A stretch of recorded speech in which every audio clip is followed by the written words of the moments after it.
আসসালামু আলাইকুম। আজকে আমি আপনাদের সুন্দর একটি গলার ডিজাইন কাটিং করে দেখাবো। তো একটি বক্রম দুই ভাঁজে ভাঁজ করে নেবেন। এরপর এখানে গলার লম্বা দিবেন 6 ইঞ্চি, আড়ে দিবেন 3.25 ইঞ্চি। তো উপরের দিকেও আমি দাগ করে নিব 3.25 ইঞ্চি। তো এরপর একটি স্কেল দিয়ে এভাবে দাগ করে চারকোনা একটা বক্স তৈরি করে নেবেন।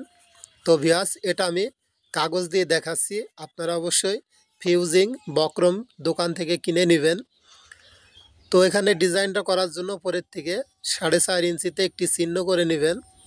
এরপর ভিতরের দিকে 2 ইঞ্চিতে একটি চিহ্ন করে একটি স্কেল দিয়ে সমান করে দাগ টেনে নেবেন। এরপর এখান থেকে এই কোণা পর্যন্ত আরেকটি দাগ সুন্দর করে টেনে নেবেন। তো এখন এখানে 1/2 ইঞ্চি বাদ দিয়ে এখান থেকে এভাবে রাউন্ডটা করে নেবেন। তো এই দাগটা এখন এভাবে মিল করে দেখিয়ে দিচ্ছি। তো এভাবে আপনারা একটু রাউন্ড করে দিলে গলার ডিজাইনটা সুন্দর হবে। আর উপরে যে 1/2 ইঞ্চি রেখেছি এটা হচ্ছে আপনার সেলাইয়ের জন্য। তো এখন এখানে বাড়তি বক্রম নেবেন আপনারা 1.5 ইঞ্চি পরিমাণ।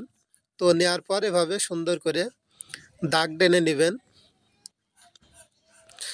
তো এভাবে সুন্দর করে বাড়তি বক্রমের দাগটা টেনে নেবেন। তো দেখুন আমার আর্ট করা হয়ে গেছে। তো এভাবে আমরা গলার ডিজাইনটা সুন্দর করে কেটে নিব। তো ভিউয়ার্স, ভিডিওটি আপনাদের কেমন লাগলো অবশ্যই কমেন্ট করে জানাবেন। আর এই ভিডিওতে একটি লাইক দিবেন।